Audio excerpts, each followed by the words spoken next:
Good morning. Once again, this is Matthias, Chang from Future Fast Forward. Today in my address to you, I want to focus on two issues. The first one has been the continuing expose about how global terrorists are financed by international agencies like the Mossad, CIA, MI6, and the rest of other intelligence agencies, and financed by Middle East governments like Saudi Arabia, Qatar, Turkey, USA, and UK. In the second part, I will address issues concerning Malaysia, especially the impending financial chaos that will follow as a result of the financial chaos right now unfolding before our very eyes in Europe and America. In my last address, I brought to you and to your attention a very critical intelligence document, the report by the Defense Intelligence Agency, DIA, headed by then former General Michael Flynn. Today I will expose to you what is very startling to most of you, especially Muslim brethren and sisters in Malaysia, that the computer of Prime Minister Netanyahu, Chief of Staff, Mandi al-Salfadi, was hacked.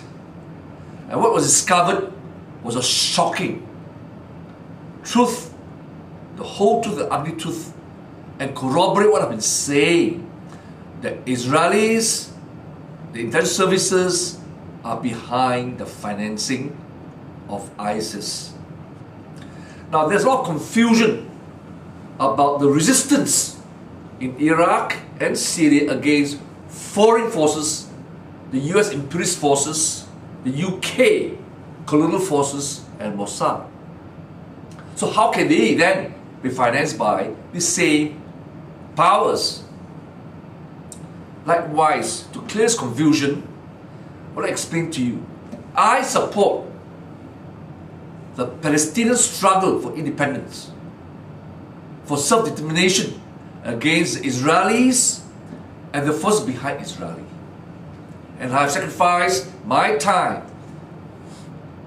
and my personal freedom and safety to help the Palestinians in the heroic struggle against Israel and the powers behind them.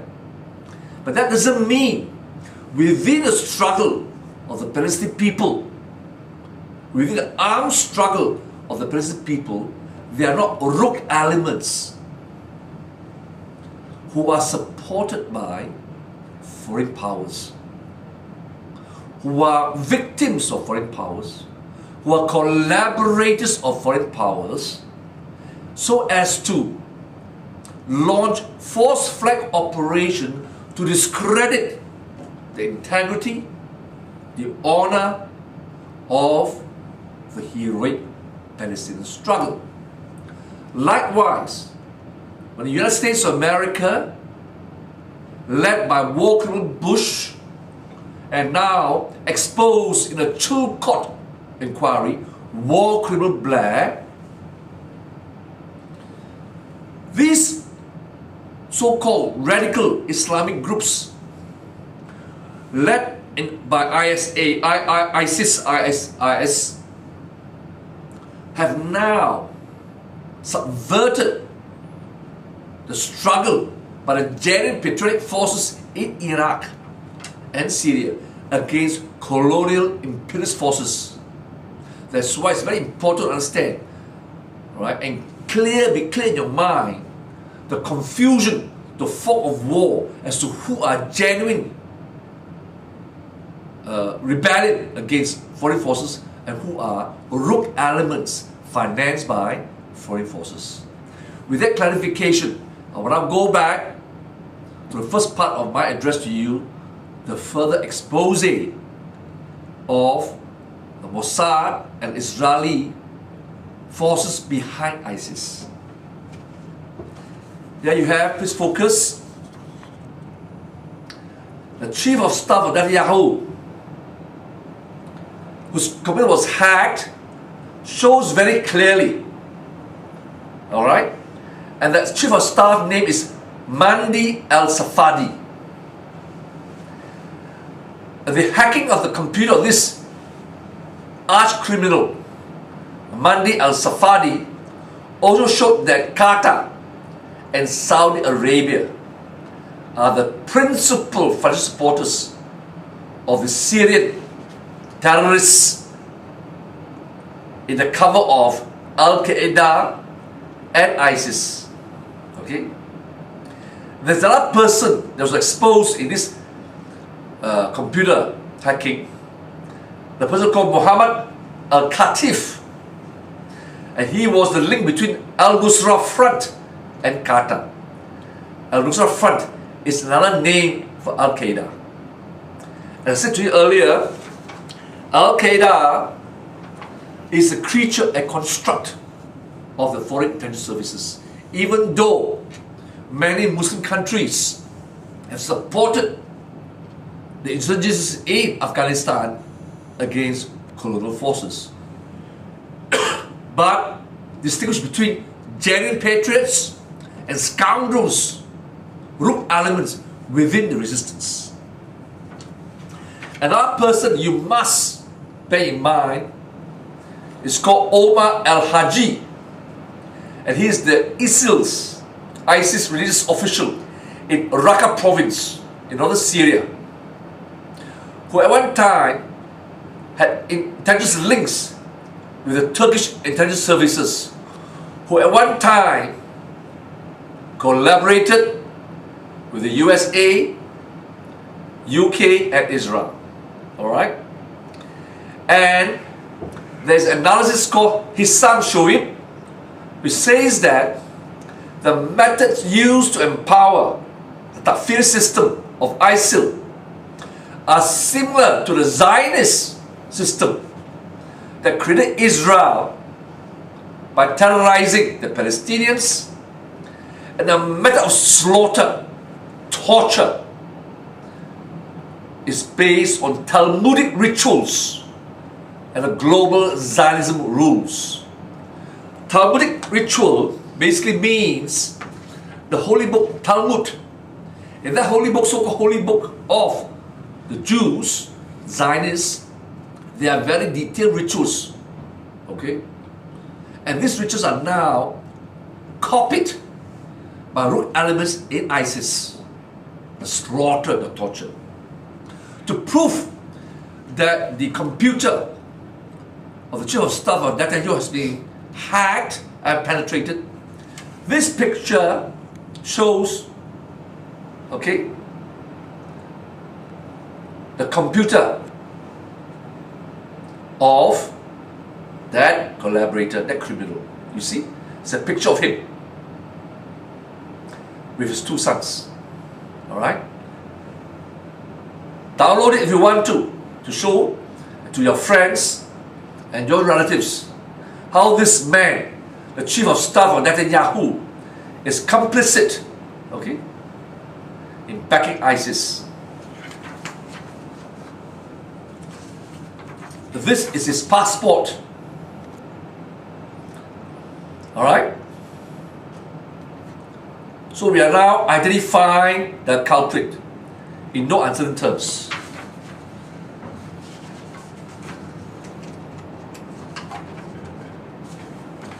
This is another picture of him. Make sure his face is tattooed in your mind. Another picture of this criminal with his boss, the Prime Minister of Israel, Netanyahu. You got it? Okay, focus on this. And then you have a picture of the same criminal with his Muslim collaborators. Again, make sure this picture is tattooed in your mind. And finally, if I may, I will now very quickly show to you the emails, exchanges, the transcript that was hacked in his computer. Okay? 1.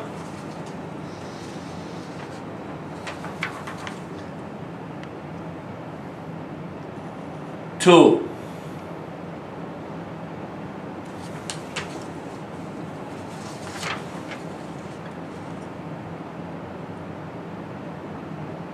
3.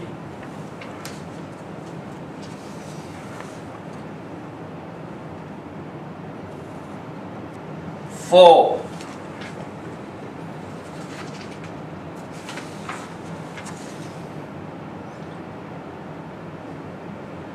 5.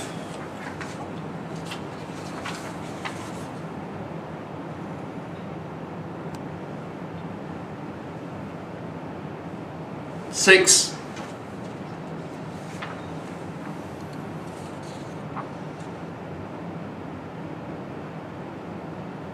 7. And last page,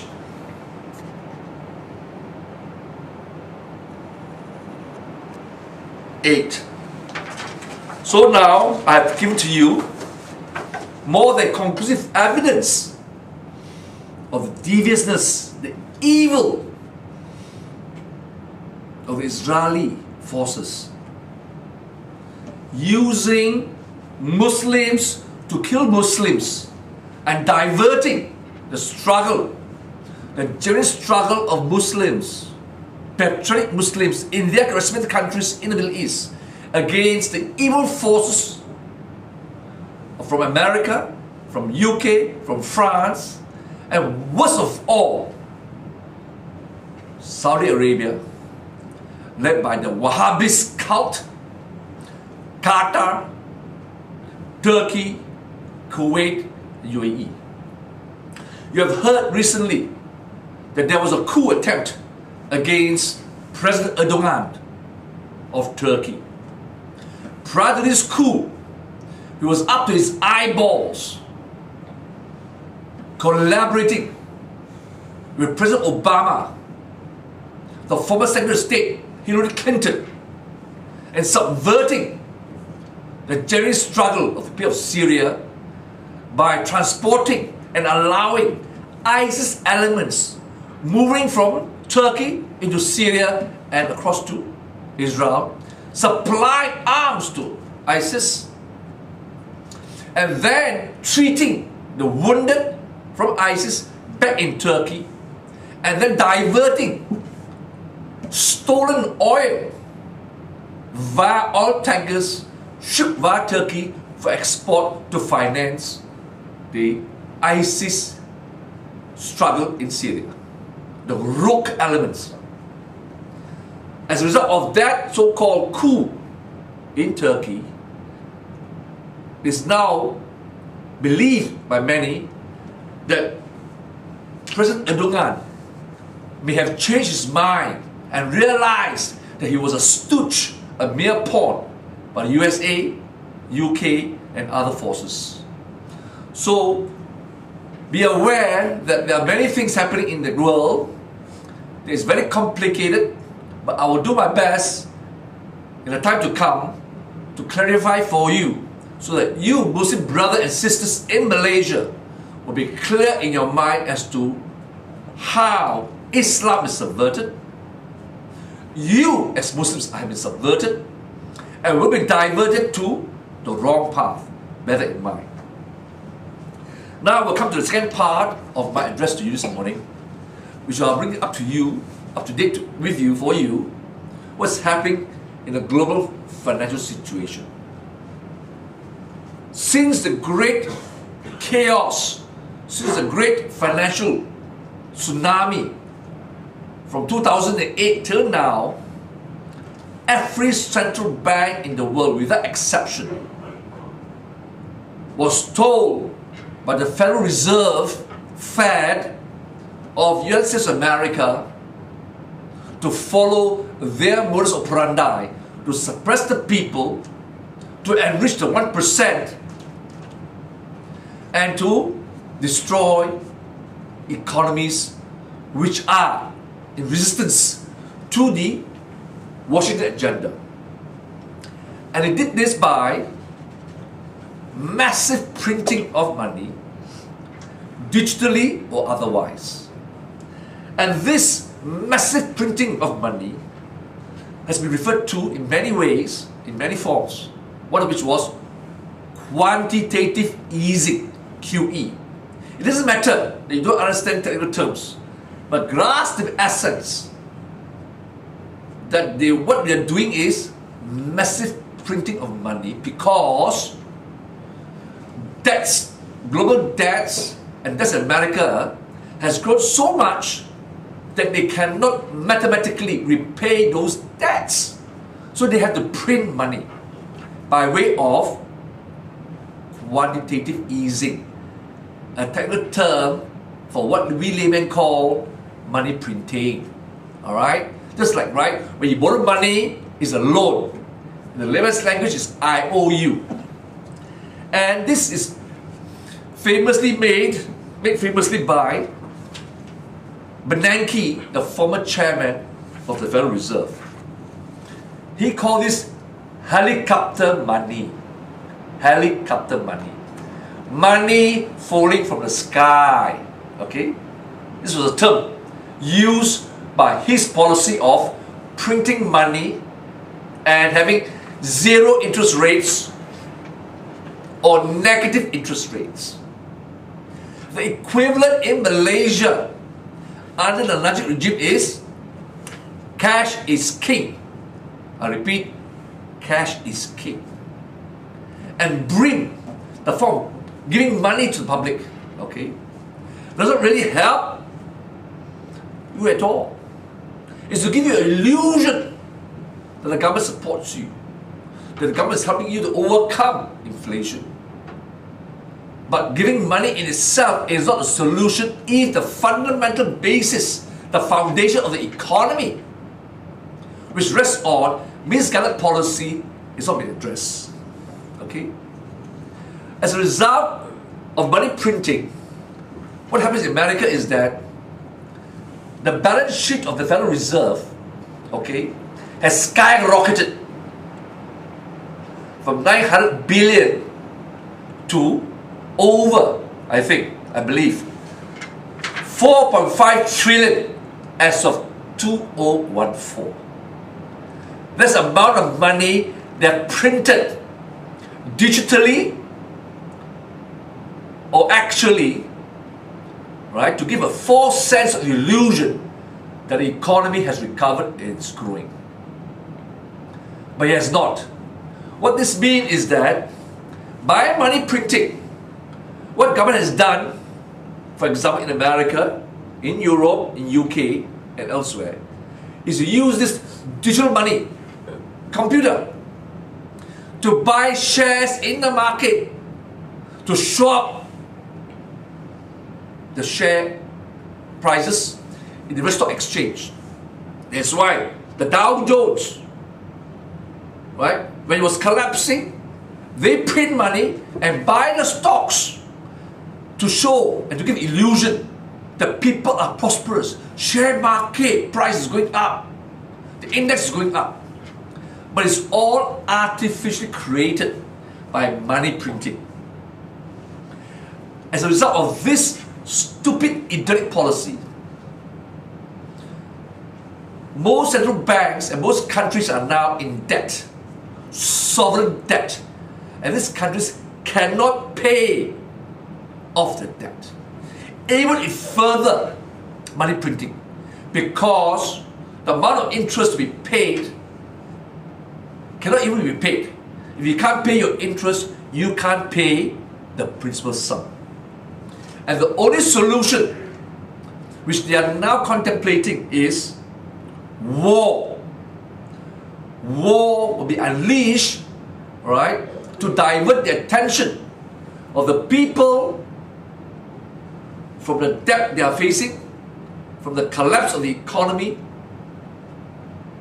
and so that they can then wage war against another country or against Islam to divert your attention. Okay? Because what we have here is, after helicopter money comes war. This is a guarantee. I'm not trying to put fear in you. I'm trying to warn you. In the history of every empire, history of every war, alright, before the unleashed global war, the economies, the countries that were engaged in war went through very depressing times, economic failures. So given that now the major economies of the world, the major banks are bankrupt, insolvent, I repeat, the global banks are insolvent, they are bankrupt. It takes one of these banks to collapse and a domino effect will take place. So when the world is in that mess, Malaysia cannot be exempted and cannot be sheltered from that mess. Already we see, as a result of this crisis, oil price has collapsed below $50 per barrel, from the high of $100 over per barrel. Now it's hovering over around $40 over. I can tell you, the price of oil will not go up to $100 per barrel. Given this fact, you recall 1.5 years ago, when the price collapsed, the former minister in the PM's department, White Omar, and the treasury official says, oh, don't worry. The fall and the collapse of the dollar price of oil will have no impact on Malaysia, will have no impact on inflation in Malaysia. Guess what? Now we are suffering. Petronas is in dire straits. Petronas, the anchor that will support the economy of Malaysia, that supports the revenue of the government to finance its policy, is now totally in a mess because of the price of each barrel of crude oil is now less than $50. It's hovering around 40 to 45. At that rate, the entire oil industry will collapse. With that, the anchor of the Bumiputera company economy will collapse. So what are we going to do? And today, let me tell you, none of the members of the Najib cabinet knows what to do or how to address this issue because they are too preoccupied in supporting a criminal regime. They only care for themselves, their pockets, and their stomach. So let me tell you, alright, do not believe anymore in the economic policies, the forecast of the regime. We are in shits. That's why I keep on saying our country is broken. And if the Najib problem is not resolved by 2016, by end of 2016, we are finished. In more ways than one. We don't have the time to repair the economy and the system, the financial system of our country. Why? Now, if you don't believe what I say, fine. But just pay attention. Google to one of the speeches made by the Republican nominee for President, Donald Trump. In one of his speech during his campaign, he kept on saying, America is in straits. The bubble will burst. The financial bubble will burst because America is in debts, can't repay its debts, and therefore he says he wants to make America great again, bring back jobs again. And he said more importantly that he hoped the crash will come now. Now. not in 2017 or 2018. The crash will come now, even before the November election. These are his words. Google it. He's hoping the crash will come now, before the November election, before he becomes the president. Why? It's because if it crashes now, then we all know, and he knows, and every American knows that the crash is a result of the failed policies of President Obama, the failed policies of Hillary Clinton, and the failed policies of the former President Bush. So that he can then take steps to recover when he becomes president. And because the mass media controlled by rogue elements, if the crash comes after he became president, he will be blamed for the crash. Because when he takes over, anything happens after he takes over as president, he's responsible. So he kept on saying, I hope that the crash will happen now. That shows, he's not saying if a crash comes. They should not if, but when. That means it's imminent. The financial crash is imminent. And he's going to the extent of saying, please happen now, so that he can address the issue and not be blamed for something he did not do. Listen to his speech. It doesn't matter whether I support him or don't support him, whether you support him or don't support him. What is important is to listen to the message. And his message that the collapse is coming has been echoed and corroborated by none other than the former chairman of the Federal Reserve, Alan Greenspan. He said the crash will come anytime and it will devastate the global economy. And guess what he says?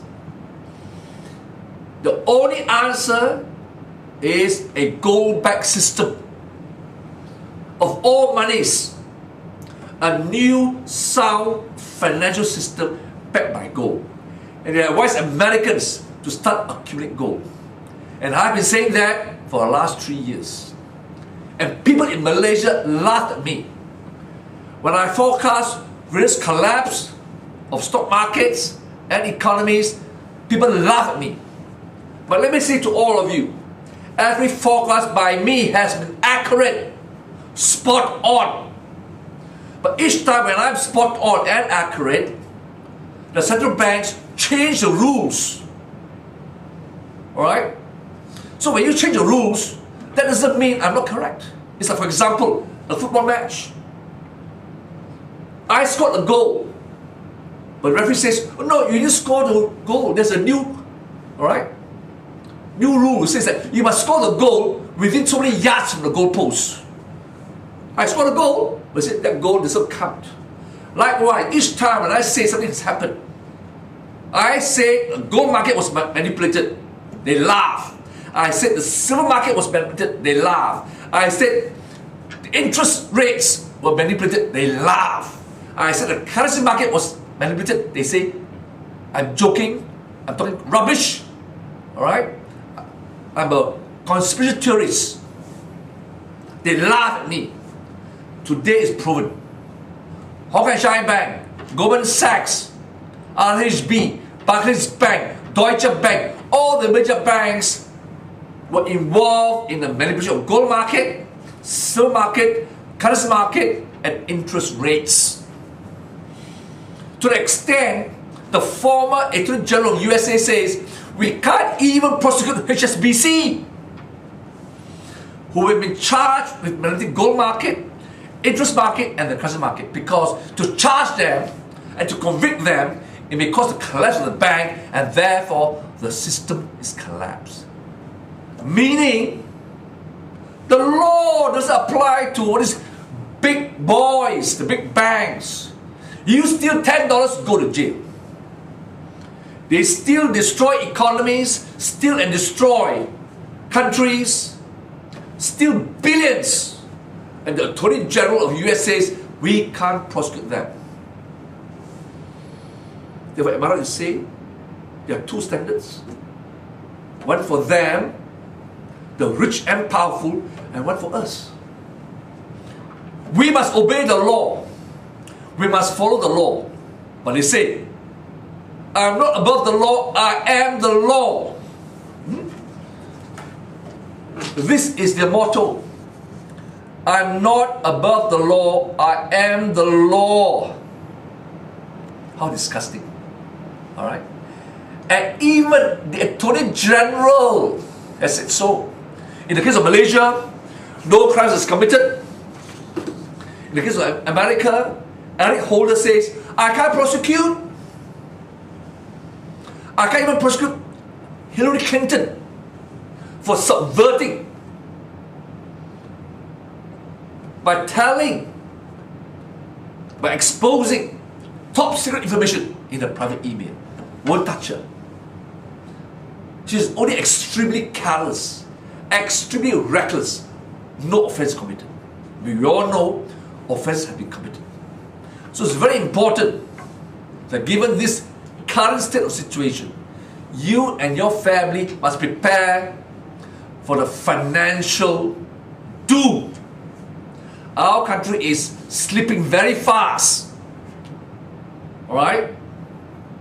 Going downwards, and we're heading to the precipice. Almost now 1 foot away from the edge of the cliff.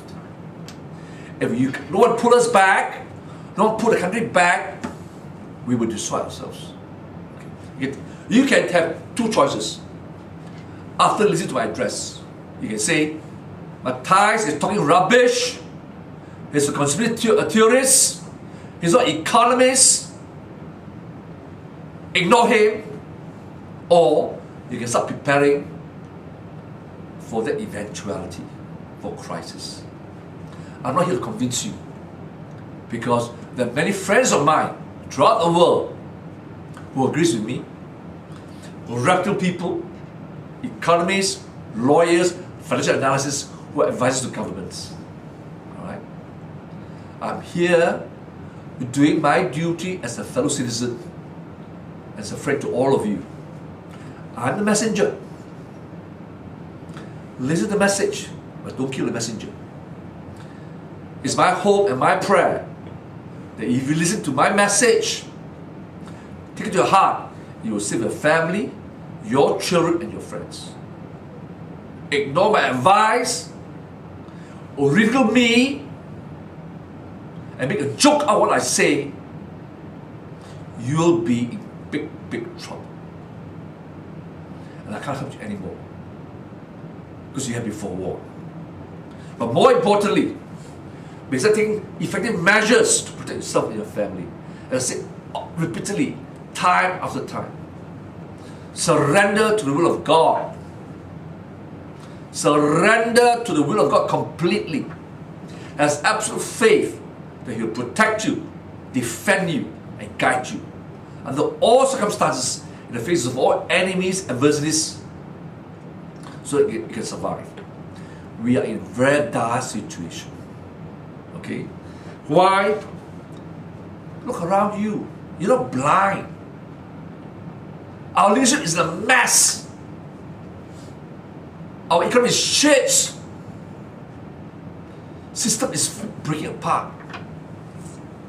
Why? Because the majority of our country, whose leadership has even betrayed them, has let them down, has not woken up.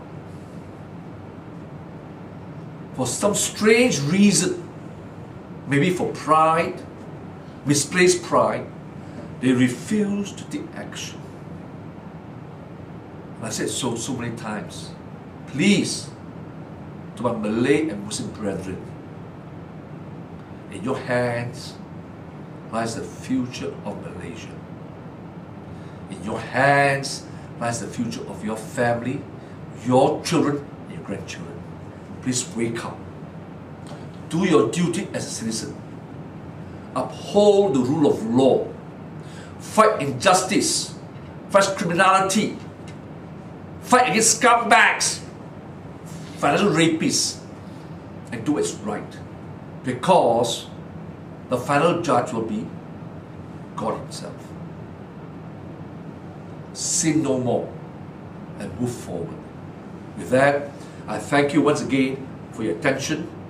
Hopefully by next week, I have more information to share with you and help you move forward. Thank you.